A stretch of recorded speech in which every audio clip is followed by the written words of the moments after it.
রাতে খাওয়া দাওয়া শেষ করে শুয়ে শুয়ে ফ্রি ফায়ার গেম খেলতে খেলতে কিছুক্ষণ পর দেখতে পেলাম বউ আসছে। এই যে ঘুমাবে না? না, আজকে ঘুমাবো না। আজকে সারা রাত গেম খেলবো। কালকে তো শুক্রবার, অফিস বন্ধ, তাই। তো আমি কি করব? তুমি ঘুমিয়ে যাও। আমি একা একা ঘুমাতে পারি না, আমার ভয় করে। তো আমি কি করতে পারি বলো? আমি তো এত তাড়াতাড়ি ঘুমাবো না। তুমি আমার সাথে ঘুমাতে যাবে কি না? না না না, যাবো না। এখন কিন্তু রাগ উঠে যাবে। কেন, আমার পিচ্চি বউয়ের কি রাগ আছে? চলো না সোনা, অনেক ঘুম পাইছে। আমি যেতে পারি এক শর্তে। বলো কি শর্ত? আমি সারা রাত তোমার সাথে দুষ্টুমি করব। মাইর খাবা তুমি। সারা রাত এসব দুষ্টুমি করে তাতে মন ভরে না। আমি যাব না। আবির, রাগ তুললে কিন্তু মোবাইল ভেঙে ফেলবো বলে দিলাম কিন্তু। মনে মনে ভাবলাম, গতি তো সুবিধা দেখছি না। এখন যদি আমি ওর সাথে না যাই তাহলে আমার মোবাইল থাকবে না। তাই বললাম, চলো যাই। দেখছো তুমি আমাকে অনেক ভয় পাও। হয়েছে, ভয় পাইলে ভালো, কাউকে বলতে বলিনি। দুজনে হাঁটতে হাঁটতে রুমের দিকে যাওয়া শুরু করলাম। এর ভিতরে দেখতে পেলাম বউ আমার লাফ দিয়ে কোলে উঠে পড়লো। আমি বললাম, এটা কি হলো? কোলে উঠেছি? না বলে উঠেছো কেন? কেন, স্বামীর কোলে কি বলে উঠতে হয়? উঠতে হয়। কিছুক্ষণ পর রুমে এসে পড়ি। রুমে এসে শুয়ে পড়ি। আমি মন খারাপ করে শুয়ে আছি। আমাকে গেম খেলতে দিল না। মনে মনে ভাবলাম সারা রাত গেম খেলবো, কিন্তু তার হলো না। আমার বরটার কি মন খারাপ? তুমি আমার সাথে কথা বলবো না? ও, বুঝেছি কেন মন খারাপ। তোমাকে গেম খেলতে দেইনি তাই তো। সবই তো জানো। দেখি তোমার মন ভালো করতে পারি কিনা। তার আগে তোমার চোখটা বন্ধ করো। কেন? আবির চোখ বন্ধ করার সাথে সাথেই ওকে বালিশের উপরে শুইয়ে দিলাম। তারপরে ওর ঠোঁট আর আমার ঠোঁট এক করে দিলাম। কিছুক্ষণ পর ছেড়ে দিলাম। কিছুক্ষণ পর আবির বলল, তুমি তো দিনে দিনে অনেক দুষ্ট হয়ে যাচ্ছ। আমি তো সব আমার বরের কাছ থেকেই তো শেখা। হয়েছে, তোমার আর বলা লাগবে না। এসব কথা বাদ, এখন আমি ঘুমাবো, সো কোনো কথা বলবা না। আমি আবিরকে জড়িয়ে ধরে শুয়ে পড়লাম। দুজনে শুয়ে আছি। রাত তখন 11:45। বাইরে বজ্রপাত হচ্ছে। কিছুক্ষণ পর শুনতে পেলাম ফারজানার ডাক। এই যে আবির, শুনছো? বলো। বাইরে মনে হয় বৃষ্টি হবে। তো আমি কি করতে পারি বলো? বৃষ্টি হলে আমি কিন্তু ভিজবো, আর আমার সাথে সাথে তোমাকেও ভিজতে হবে। গালের উপরে ঠাস ঠাস করে লাগিয়ে দিব, তাহলে ঠিক পাবে। কি, আমাকে মারবে?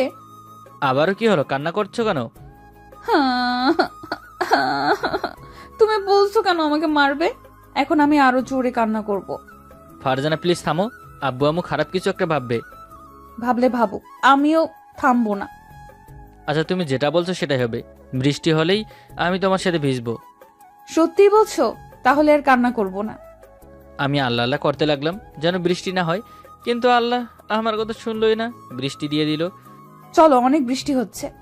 আর একটু জোরে নামুক, তারপরেই যাই। না, এখনই যাবা? কি আর করবো, ওর সাথে আমিও ছাদে চলে আসলাম। আগে পরিচয়টা দিয়ে দেই। আমি হলাম আবির, একটা ওষুধ কোম্পানিতে চাকরি করছি। কিছুদিন হলো আমি বিয়ে করছি। তা দেখছেন কেমন মেয়ে, একটা পুরে পিচ্ছি। আমার বিয়ে করেছি এই 6 মাস। এই 6 মাসে আমাকে যা জ্বালিয়েছে, ওর সব বায়না আমাকে শুনতে হয়। না শুনলে রাগ করে, কান্না করে। আমি এখন পুরে শেষ। ওর জ্বালা সহ্য করতে করতে দেখতে পেলাম ফারজানা আমাকে ডাকছে। আবির, ওখানে দাঁড়িয়ে আছো কেন? আমার সাথে এসে ভিজো। আমি ভিজবো না। আমি কিন্তু আসতে বলছি।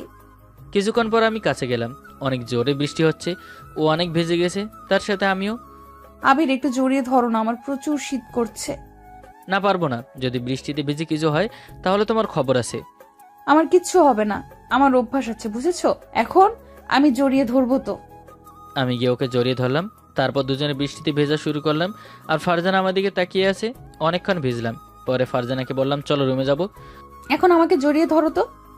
হঠাৎ আকাশে বিদ্যুৎ চমকালো, আর ফারজানা আমাকে অনেক শক্ত করে জড়িয়ে ধরলো। এই চলো চলো, রুমে চলো, আমার অনেক ভয় করতেছে। না, আর কিছুক্ষণ থাকি।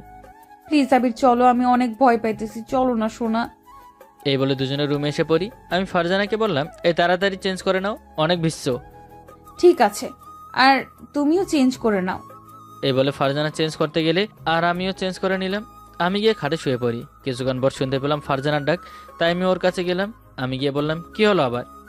দেখো, শাড়ি কুচি হচ্ছে না, একটু পরিয়ে দাও না। এখন আবার শাড়ি পরা লাগবে না, এরকমই থাকো। শয়তান পোলা, কি বললি? কই কি বললাম? এই সোনা, দাও না পরিয়ে। আমি এখন আর পরিয়ে দিতে পারবো না। আমি এখন ঘুমাবো। আর তোমাকে এরকমই অনেক ভালো লাগছে। দাঁত ভেঙে দিব কিন্তু। বেশ, শাড়ি পরিয়ে তো দিবা। আচ্ছা, আমি এক্ষুনি কান্না শুরু করতেছি। এই না, পরিয়ে দিচ্ছি। তো দাও, না হলে। আমি গিয়ে ওকে শাড়ি পরিয়ে দিতে লাগলাম। আর ভাবতেছেন এই রাতের বেলাও আমার শান্তি নেই।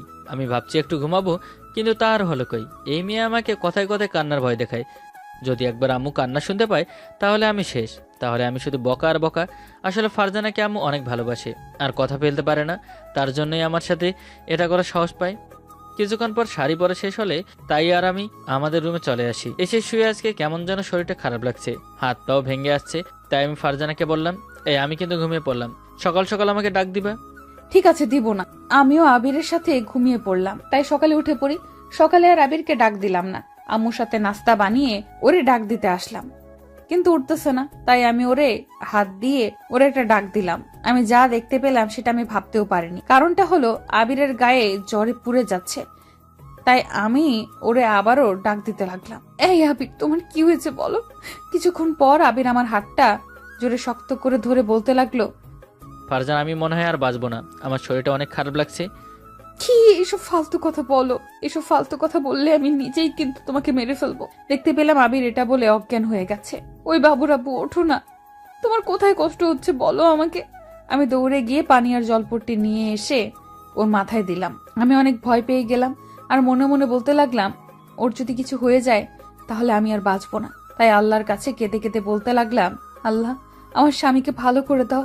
আমি এটা বলতেই আমি ওর বুকে শুয়ে পড়ি। আমি চোখ খুলে দেখি পিচ্চিরা আমাকে জড়িয়ে ধরে শুয়ে আছে। তাই আমি ফারজানাকে বললাম, ওই কি হয়েছে আবার? তুমি ঠিক হয়ে গেছো? আমি আবিরকে আরো জোরে শক্ত করে জড়িয়ে ধরলাম আর ওর সারা মুখে চুমু দিতে লাগলাম। ওই তুমি এরকম করছো কেন? তোমার কি হয়েছিল জানো না? না তো। তারপরে আমি আবিরকে সব খুলে বললাম। আমি তো এখনো বেঁচে আছি। শয়তান, তাহলে বাজে কথা বলছো কেন যে আর বাঁচবো না?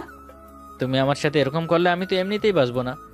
আজকে থেকে আমি তোমার সাথে আর কিছুই করব না। সত্যি তো? 100% সত্যি। সকালে নাস্তা করেছো? তোমার জন্য আর কই করতে পারলাম, তুমি যে আমাকে যে ভয় পাইয়ে দিছিলা। এখন খেতে দিবা? এখানে শুয়ে থাকো, আমি খাবার আনতেছি। ফারজানা চলে গেল খাবার আনতে, আর আমি উঠে হাত মুখ ধুয়ে গেলাম আর ভাবছি আমার কি হয়েছিল যার কারণে ও এতটা ভয় পেয়ে গেল। আমি ফ্রেশ হয়ে আবারও রুমে চলে আসি। কিছুক্ষণ পর ফারজানা আসলো। দাঁড়াও, আমি খাইয়ে দিতেছি। এই বলে ফারজানা নিজ হাতে আমাকে খাইয়ে দিতে লাগলো আর আমার মুখের দিকে তাকিয়ে আছে। কিছুক্ষণ পর আমিও খাইয়ে দিলাম। এরপর আমি বললাম, এখন থেকে যে সময় বৃষ্টি হবে সেই সময়ই ভিজবো। জি না, আমি বেঁচে থাকা অবস্থায় হয় তোমাকে আর কোনোদিনও ভিজতে দিব না। কেন? আমি তো ভিজবই। তা সেই সময় দেখা যাবে, ভিজলে পায়ে কেটে দিব, বুঝছো? কিছুক্ষণ পর খাওয়া দাওয়া শেষ করলাম। তারপর আমি ফারজানাকে বললাম, ও বউ, আমার আবার জ্বর উঠেছে। আবারও দাঁড়াও, আমি এক্ষুনি ওষুধ নিয়ে আসতেছি। ওই ওষুধে কাজ হবে না, আমার লাগবে তোমার ওষুধ। কি বলো তো?